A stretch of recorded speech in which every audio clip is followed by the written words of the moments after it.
Good morning. Hi, cubies and newbies. I am Sunshine, and this is the ABCube method for solving Rubik's Cubes. Let's play.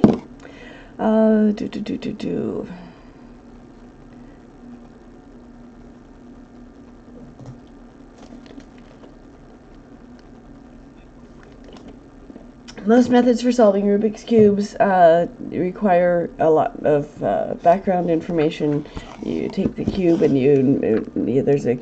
there's standard cube notation. You have to, we assign a letter to each face, each slice of the cube, and we, naming the cube involves a twist of clockwise or counterclockwise, and then there's several algorithms to memorize. Each algorithm does a different thing, and you have to memorize not only what the algorithm does, but what order to do them in, and so you don't mess up other things.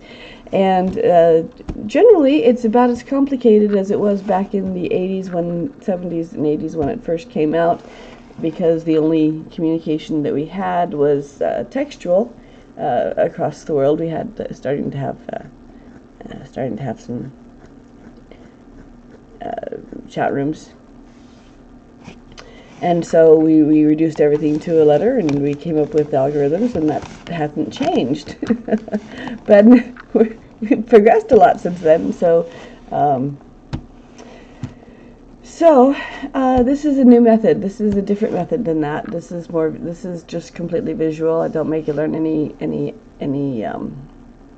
algorithms or standardized notations, or to know that this is the top, front, left corner, and etc. So all visual. You hold the cube in your hands and you look at the front of the cube as if it were a spreadsheet with rows and columns, and the arrow of the formula represents a single slice that you're going to move, and the cube represents the rest of the cube that you're ignoring, because you're only moving one slice at a time. So formula A is 4 moves, 1 row, 1 column, usually the bottom row of the right column, but sometimes the middle row and the middle column. And formula B is 8 moves, top row and then 2 columns. For every left there's a right, for every up there's a down, and so those 2 columns move. The formula A brings a piece to the top, formula B moves 3 pieces around, and that's all you ever actually need to do in order to solve the cube.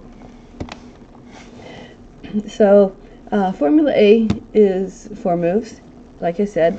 Bottom row right column will do this. This is what it'll do. This cube is going to come up here, so I start by moving it out from the action. This is the space it's going to land on, so I move the space down. I move the cube into the space, and the cube in the space back to the top, and the cube that was here became here.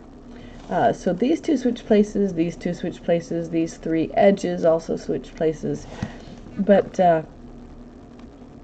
when we're working on the top face, the first 4 corners, we don't care what else is going on. Doing it twice, doing it an even number of turns, we'll put it back in its place, but you'll notice that it's rotating, it's twisting as it goes along. So formula A is primarily used as a way to bring a piece to the top layer, or to twist a corner that's on top. And then formula B does everything else. So first row, 2 columns. The 2 columns that you use dictate which pieces you're moving, but you can, if you alter the two columns that you're using, different things move. So for example, if I use the top row and the outside columns, down, down, then these 3 corners have moved, and nothing else has moved. So this can be done as the first step you're doing, or the last step you're doing, or anywhere in between. It doesn't matter, because it's not going to mess up what's gone before. It will only affect the pieces that you want to affect. Doing it once has the effect of moving them clockwise. Doing it twice has the effect of moving them counterclockwise, and doing it 3 times to get you back to start. So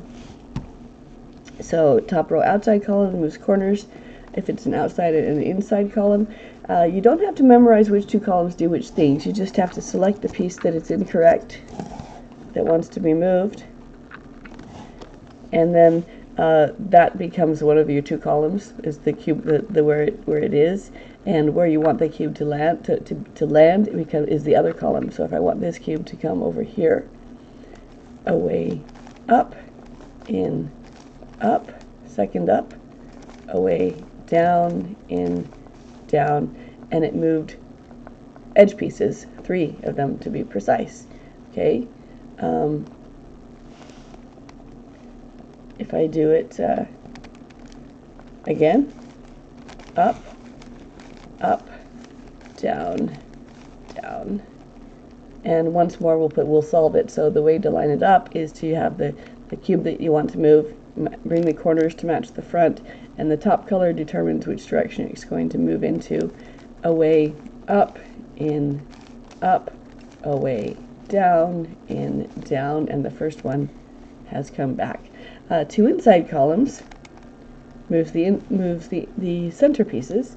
Again, you don't have to memorize which columns do which. You just find a piece that you want to move it to the top, slide the top to a different column. That becomes your second column, and then reverse your actions and reset the top, and you've moved 3 pieces around.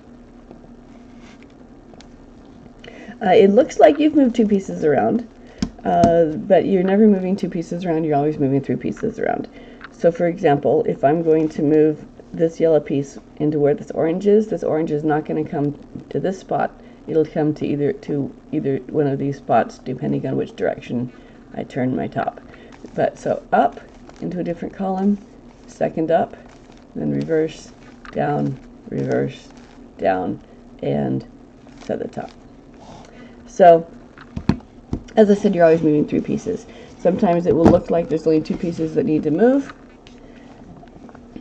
and which is a parity, and there's lots of fun parity algorithms you can learn, but you don't have to. Every parity is caused by the slice that touches that parity is a quarter turn off, and if you take that slice and rotate it 1/4 turn, for example, on this particular slice, these ones these 2 are incorrect and these 2 are correct. But if I rotate this 1/4 turn either direction, now one of those 2 is correct and 3 on that row, on that slice, are incorrect. And we know how to affect 3 pieces, so we can do that. The center, when you do the centers first, you'll have to reset the centers, but that is easily done.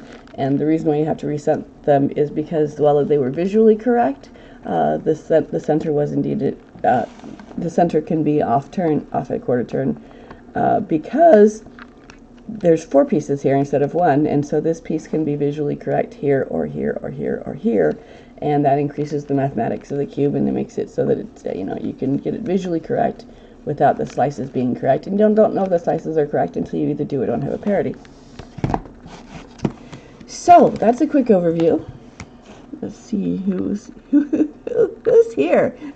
Good morning, you guys. I apologize after the fact for missing yesterday. I was out of town for a wedding, which was a lot of fun, but I left you guys high and dry. Sorry about that. I shall try to schedule it as a vacation day on Twitch next time. But thank you for coming back. Thank you for joining me. All right, so yesterday I was at a wedding, and Monday we had all kinds of chaos with my stream because my computer had switched microphones on me. But hopefully you guys can hear me well now. So we've got the order of operations for my method of order. There's no real order of operations for this. You can do it whatever order you want. You can do it top to bottom. You can do it inside out. You can do it outside in. You can do it layer by layer. You can do whatever order you want, because the formula B is never going to move anything other than the pieces that you want to move. It'll always move 3 pieces at a time. And you know that 2 of the pieces are wrong because the piece that you're going to move is wrong, and the piece that is that is wherever it wants to be is wrong. So 2 of the 3 pieces are already wrong, so you don't have to worry about the third piece. It'll work its way out. So this is not a speed solve method. This is not a fewest moves method. But you can learn this inside of 2 hours, and it works on every complexity cube. So this may not be the simplest method for solving a 3x3, but it is the simplest method for solving the 5x5, the 10x10, the whatever cube. It works on every cube. It works on, this one is not standard. This is a 3x3x9 with Eden. It works on this one as well with one minor adaptation. Then when you get to the 9 side, instead of the top row, instead of the horizontal row going back and forth like this, horizontal row is 2 rows instead of 1. And that's the only adaptation you need to make in order to solve this cube with just A and B. Works on every minx as well. That's fun. So I do, because every cube has 8 corners, I do the corners first. And now that I've done the corners on these ones, I'm going to work on the opposite edges. So I pick. I usually work the yellow and white as my first 2 colors, as my opposite colors, because it works on most of my cubes. Most of my cubes are standardized colors. Not all of them are. I've got a void cube where opposite yellow is red, so you got to, and it has a purple thrown in for good measure. So to do the opposite edges, of course the corners are already done. So holding the cube as dictate the side. Now that the corners are done, they dictate what color each face is going to be. So holding the cube with yellow and white left and right, I find any yellow or white piece in the middle, and I throw it in the direction it wants to be, and then until there's no more yellows or whites in the middle. So here's a yellow or white. Yellow and white's left and right. Where's my marker? Here's a yellow and white. Okay, yellow or white. Okay, actually I was going to show you what to do with this one.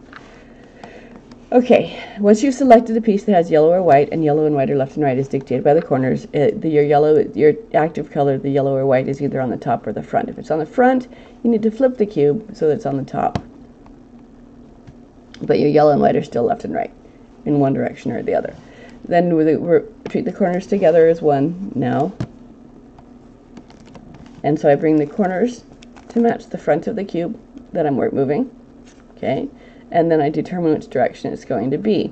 Now, if it's going to the left, it's be as written. You know, the arrows are all in the correct order. If it's going to the right, every action is mirrored.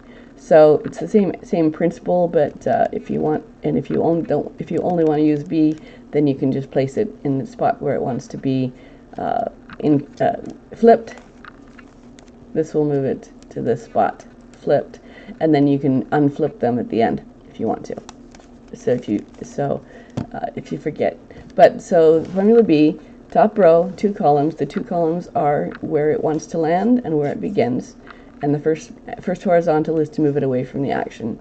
So this is my first column. This is my second column. I start by moving the piece away, and then up, and then every other horizontal is the reverse of the horizontal before it. Down, down. Okay. Here's another one. Active color is on front. I want it to be on top, so I flip it. Bring the corners to match the front, going in this direction. First column is where it's going to land. Second column is where it is. Away, up, in, up, away, down, in, down, and it's placed. Okay. Now, you'll notice I don't say, okay, I need to find where's my red and white piece, and then place it where it wants to be. I don't spend time looking for a particular piece. I just find a piece that I can move, and then move that piece. Going in this direction, away, up, in, up, away, down, in, down. So, like I said, it's not a speed solve method because it's lousy with 3 groups, and it's clunky. But like the dancing bear, it works. Doesn't have to do it well. Corners match the front. It's going in this direction. Away, up, in, up, away, down, in, down. Okay. And continue until there's no more yellow or whites in the middle. and when there's no more yellow or whites in the middle, then we assess. Okay, so we see whether or not all the edge pieces are where they want to be between their respective corners. This one's correct, this one's not, so that means several others are not. So I find a piece that's incorrect, and I'm going to apply Formula B to that piece. Formula B moves a piece from the top front to the side front, so I'm going to take a random piece here and put it into this spot, which will move this piece up to the top front back, not top front back, and then I can place it with my yellow and white left and right. I can place it correctly. So again, away, up, in, up, away, down, in, down, and now it's back in the middle where I can work on it. We have a first time chatter. I'm not going to try to say your name. Hi, and you're following me. Thank you so much. I appreciate it. For those of you who've just found me, like at my first time chatter, I am Sunshine, and I created the ABCube method for solving Rubik's Cubes. Works on every complexity Rubik's Cubes. Just 2 patterns to memorize. Formula A is the easiest. The 4-move pattern is the easiest one, and it brings a piece to the top. Works on corners, works on absolute centers, works on the entire first face, but it also can't work on other faces because it affects all 6 sides. So, if anyone has any questions for me, if you want me to slow down or redo anything, go over anything, like I said, Formula A brings a piece to the top. Formula B moves 3 pieces around. Every complexity, that's all you need. Parodies are a lie. You can play with them if you want to. You don't have to. It also works on every complexity. Minx. Formula A brings a piece to the top, twists the corners, and B moves 3 pieces around, and that's all you need to do. So hi, thanks for joining me. Appreciate you guys. Okay, so again, so yellow and white are left and right. For the opposite edges, yellow and white are left and right. After color on top, match the corners to the front, determine its direction, and the first column is where it's going to land, second column is where it is. Start by moving away. Up, up, down, down. And we just place pieces one at a time. Again, when you run out of yellow or whites in the middle, you assess, and if they're happy, then you proceed to the next step. What's my personal best at a 3x3? Everyone always asks me that. My personal best right now is like 58 seconds. I have done under a minute a couple times, but I have not. And that's just using this method. Because I do. Just using this method. So I've gotten, but I've never been a speed cuber. I've been cubing. Began when it first came out in the late 70s, early 80s. Watched the first competition live on TV. That was fun. Okay, so yellow and white are left and right, corners to match the front, and it's going in this direction. So away, up, in, up, away, down, in, down. This is the guy that won the first competition. Jeff conquered. Then he went on to write a book. Jeff conquers the cube in 45 seconds, and so you can too. Jeffrey Varasano. He was the first one, and this is the book that I memorized. I bought at the corner store, and memorized. This is similar to the beginner's method now, but these were written back before we had a standardized notation. So you can see here that. L plus means turn the left face 1/4 turn clockwise. L minus was turn the left face 1/4 turn clockwise. And see the diagram telling you how to do these things. I watched the first competition. My time at the time of the first competition, I was about 3 minutes, and nobody had thought the standard populace hadn't thought of racing, really yet. Going to speed cubing.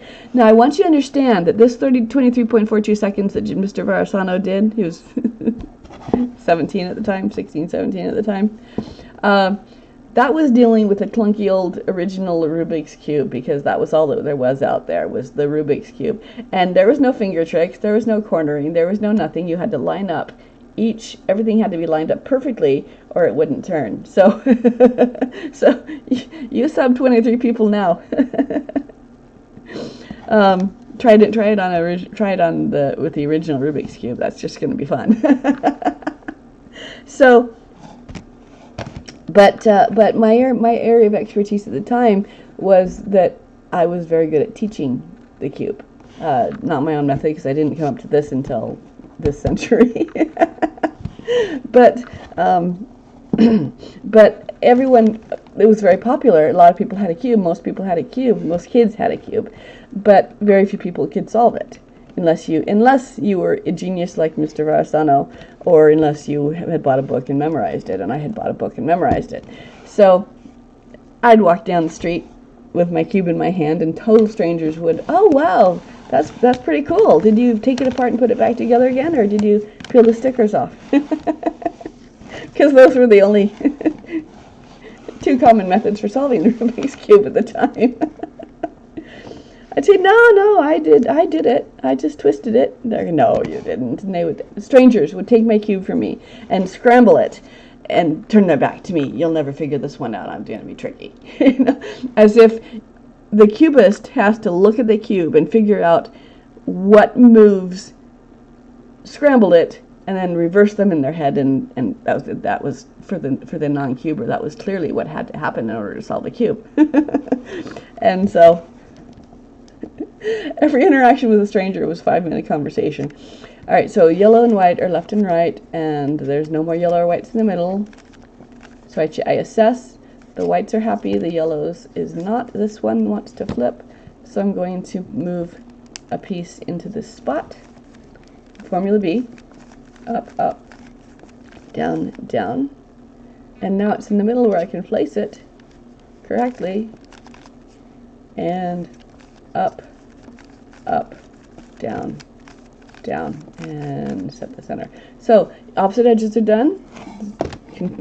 That was nice. Let's keep going. Let's keep doing that on more cubes. I tend to do, when I'm demonstrating, I tend to do one step over and over and over again, because that's what I found when I was trying to look at other people's tutorials to learn something. Was if it's like, okay, I would get to someone, it's like I have to wait till you get to the spot where I'm trying to learn, and then I have to watch it over and over again till I figure out what you're doing. So I do step by step on all of my cubes to demonstrate that not only that it works on every cube, but for the higher probability that the method that I'm doing, the pattern that I'm doing, matches the problem you have on your cube. Not that you guys have problems, but the non-cuber.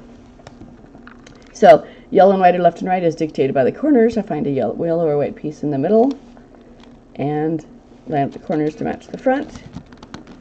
And again, Formula B moves a piece from the top front to the side front. So corners match the front. It's going in this direction. Away, and let's see. So away, up, in, up, out, down, in, down. Okay. For every left, there's a right. For every up, there's a down. It's a commutator. So it's easy to remember. Formula A is only 4 moves, really easy to remember. Formula B is done over and over and over again, so it's real easy to remember that one, especially since it's the only thing you need to learn. So corners match the front. It's going in this direction. First column, second column. Start by moving away. Up, up, down, down. Okay. There's another piece. Active color to the top. Yellow and white are still left and right. Corners match the front. Lather, rinse, repeat. Going in this direction. Away, up, in, up, away, down, in, down. And you notice I'm not, here's in yellow and orange. I don't spend my time going, oh, where's the other yellow and orange? And how do I put them together and then move on to other, I think that pairing things up is a waste of time, because if the only reason you would do it is because you don't know where it wants to land. I mean, if you've done the corners first, and then we've established where it's going to land, and it has only one place to land, and so if you put both of those in that position, they're going to pair themselves up. So that's an advantage to doing the corners first rather than at the end like a 3x3. So corners match the front. It's going in the yellow direction. Away up, in up, away down, in down. So I think in my head that makes sense to me that just placing each piece where it goes directly instead of pairing them up and then placing them later seems to be fewer steps. So it's corners match the front, goes in this direction, away up, in up, away down, in down. Now when you're working on the opposite corners, opposite edges, of course the center layers turn freely, so you can do some pairing up before you place here. Oh, hello kitty. My neighbor cat is outside. My cat is quite interested. So corners to match the front, going in this direction. I might look to see whether there's anything on this column where the other one automatically is there where I can line it up, in which case I can place both of them at the same time. But if not, then I put a garbage piece here because I can move both of these at the same time to move this one out to the middle so I can find it easier. Up, up, down, down. Okay. Any yellow or whites in the middle, work, and then corners match the front, determine its direction. These ones, I'm going to keep them together because they look like they want to be. So 1, 2, 3. Nope, let's see. So up. There's shortcuts you can take.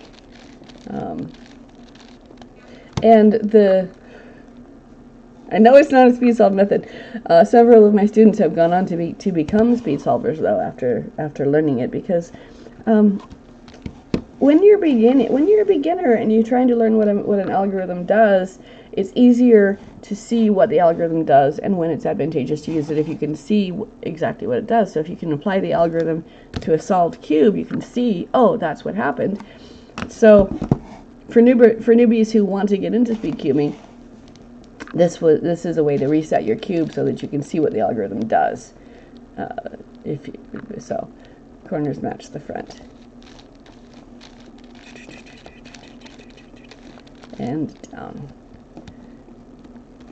Okay, here's the blue, corners match the front, and just allow the rinse repeat. 1, 2, 3, nothing advantageous to go with that. So it's going to go in this direction. I'm going to move both of these out at the same time. Up, up, down, down. Okay. So, you asked me what my personal best is. What's yours?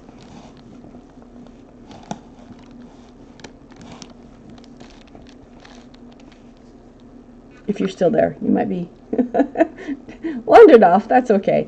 Corners match the front. Yeah, all of you guys, what's your personal best since the last time you talked to me?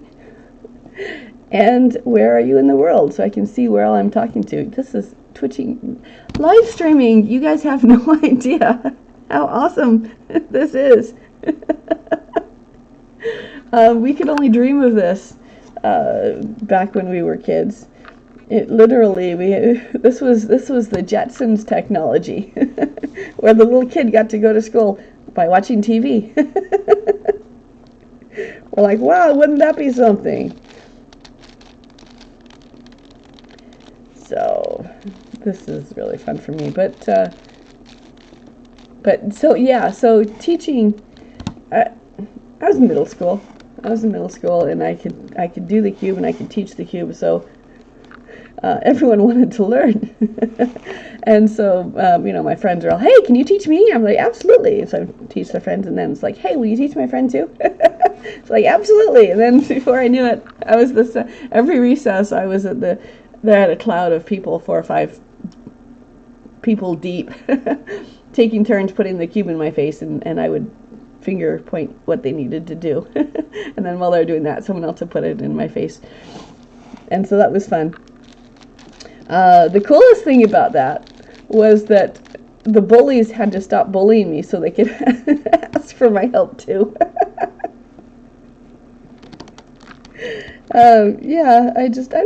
Bullying was just standard practice because, especially if you're the personality type that is fascinated by the cubes, you might be neurodivergent, and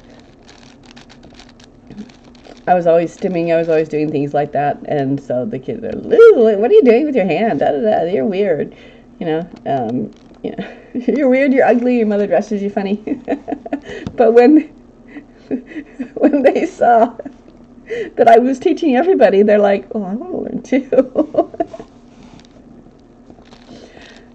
So 3 days after the bullying stopped, which I didn't really recognize until looking backward, retrospect. But then the bully comes up into my cloud of students, said, "Will you teach me?" Fully expecting me to say no. I'm like, sure. So I literally doing the cube is how I psychologically survived middle school and high school. It was fun.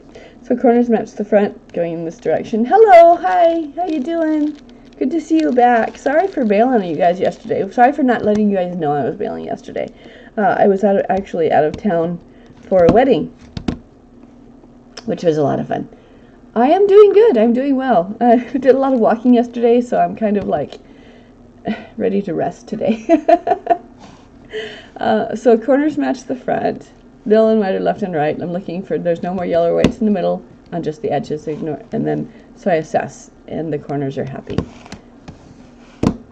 So, so we'll move on to this one. Move on to this one. Yellow and white are left and right, and find a piece in the middle that wants to go to the side. Active colors on top. Bring the corners to match the, oh, come on. It's lost its sticky. Bring the corners to match the front. Working with just the outside column. And then line up the corners, determine its direction. Oh, wait. Yeah. So, away up, in up, away down, in down. Corners match the front. This direction. Up, up, down, down. Another one. Another piece. And lather and repeat until there's no more yellows or whites in the middle. And then you move to the next step. Corners, keep blues on the front. So bring the blues to the front. It's going in this direction. Away, up, in, up, away, down, in, down. And over and over and over again until there's no more yellow or whites in the middle. And then you just assess.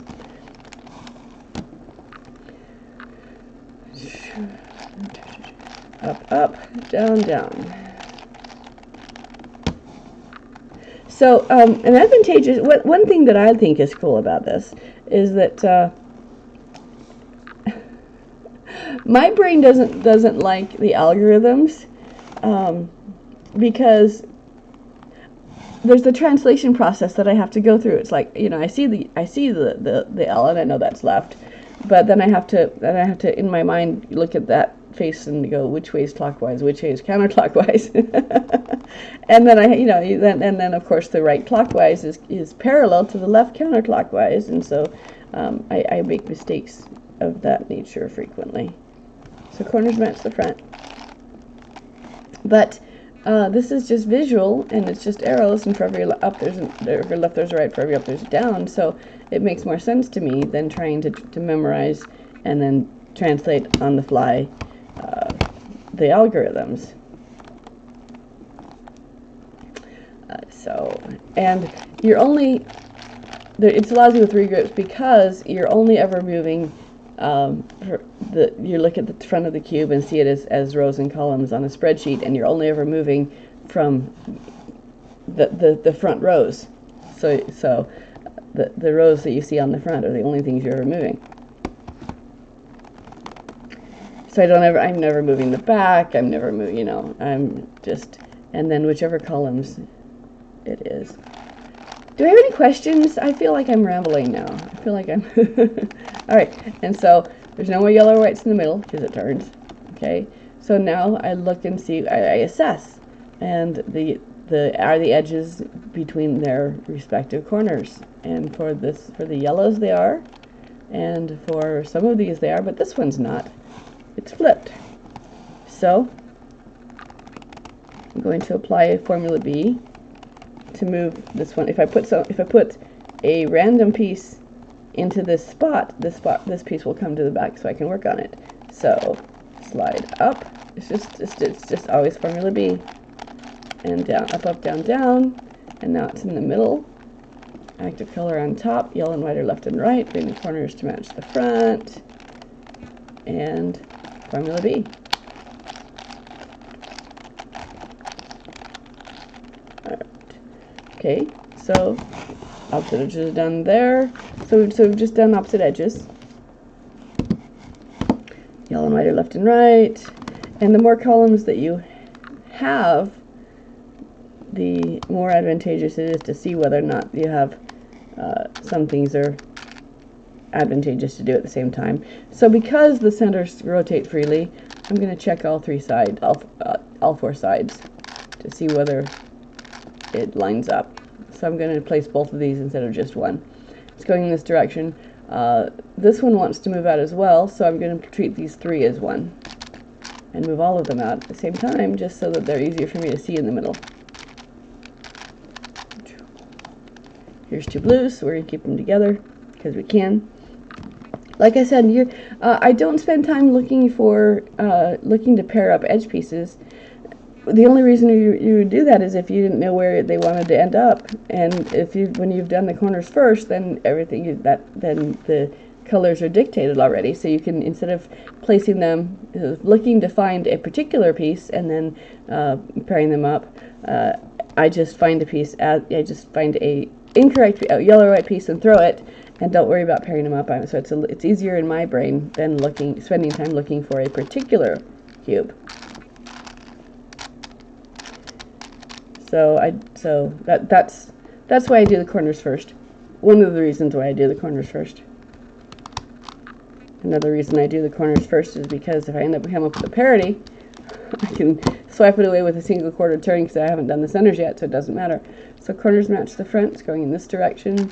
1, 2, 3. Nothing advantageous there, but this one wants to move out. So up, place that one, and displace that one. Down, down. Okay.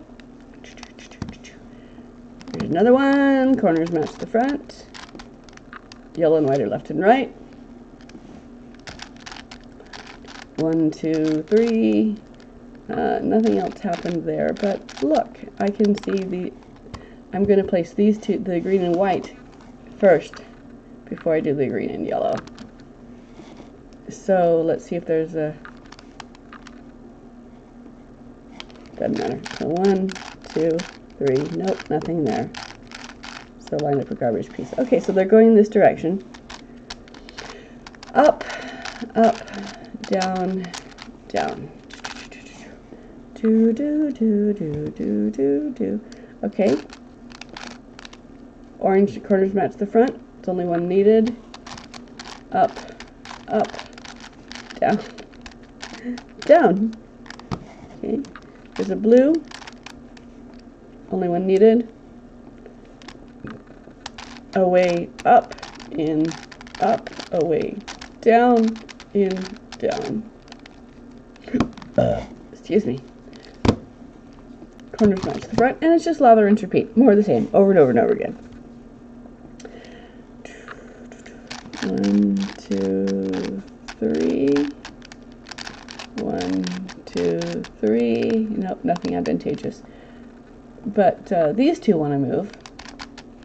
So when I'm placing this one, I'll displace the other one.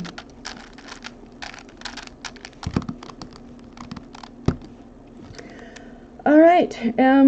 Does anyone have any questions for me?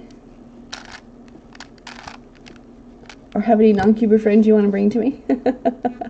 Okay, these ones, let's see if there's another one. 1, 2, okay, that one doesn't want to place because it would be flipped. So, up, up, down, down.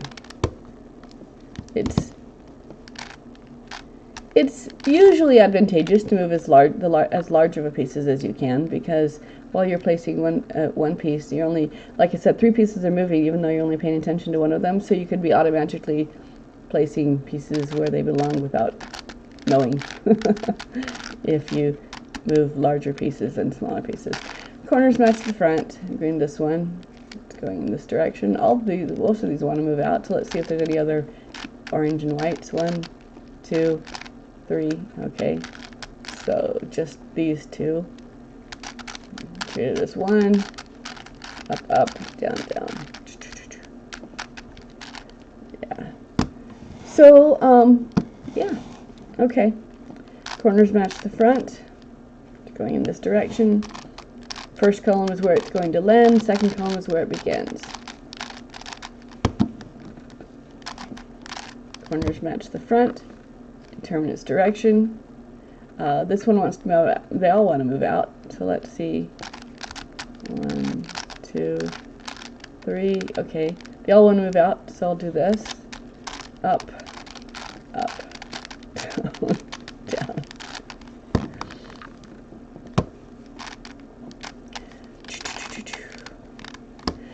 Okay, so I am theoretically set up now to do game capture on my Zoom calls, so I can teach in real time on my streams. I did a practice run with my kid, got it to work, and in so doing, the computer snatched my microphone instead of being on Twitch to being on the Zoom call, and then so that meant the Twitch had the room microphone, and I lost everything. Totally, just 40 minutes into it, someone finally pops up and says, "Oh, by the way, your sound is crappy. I can't hear you." But I was very grateful that they helped me be my sounding board to help me figure. It's like, okay, does that work? Did what I do help now? No, it still sounds crappy. Okay, thanks. Hold on. Be in my ears for me. Tell me if this is working. Okay, so corners match the front. Determine its direction. Up, and it's just like I said. So no more yellows or whites on the edges in the middle. I'm ignoring the centers. So I assess. These ones are correct. These ones are correct. And I should have paid attention to my absolute center first, but it doesn't matter because there's a way. Formula A will work on the absolute center. So this yellow wants to be on the top face here, or this white wants to be on the top face. Doesn't matter. So Formula A moves a piece from the front to the top. 1 row, 1 column. This is the piece that it wants to move to the top, so it's this row and this column. And I don't want to mess up any of what I've already done, so I move it. I move this piece away from the action. I move the space down. I move the piece into the space, and the piece in the space back up again. Okay? You can do that for the entire first face, for one face, but it does affect all 6 sides. So you can't really do it on the. You can use Formula A for one face, but not for the second face. So corner opposite edges are done, and then we set the middle because you can. And that's it for that step. Does anyone have any questions for me? When I come back tomorrow, we'll do the side the side edges as well. So we did the opposite corners and then opposite edges, and then you put the white face down and you displace a yellow to be able excuse me, displace a yellow to be able to bring a side piece to the top where it can then be placed properly, because B moves a piece from the top front to the side front. So we'll come back, we'll do that tomorrow. Anyone have any questions for me before anyone want to say goodbye? Wave to me. All right. go have fun. Go be nice to yourself. Go have a good day. Be happy. You deserve to be happy. Treat yourself nice. Be as nice, be as courteous to yourself as you would be to someone else, because you deserve it more.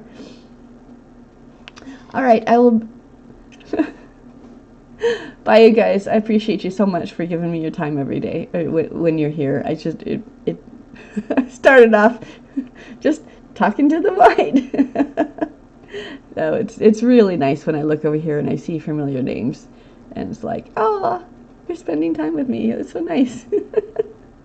Okay, I'll see you guys tomorrow. Bye-bye.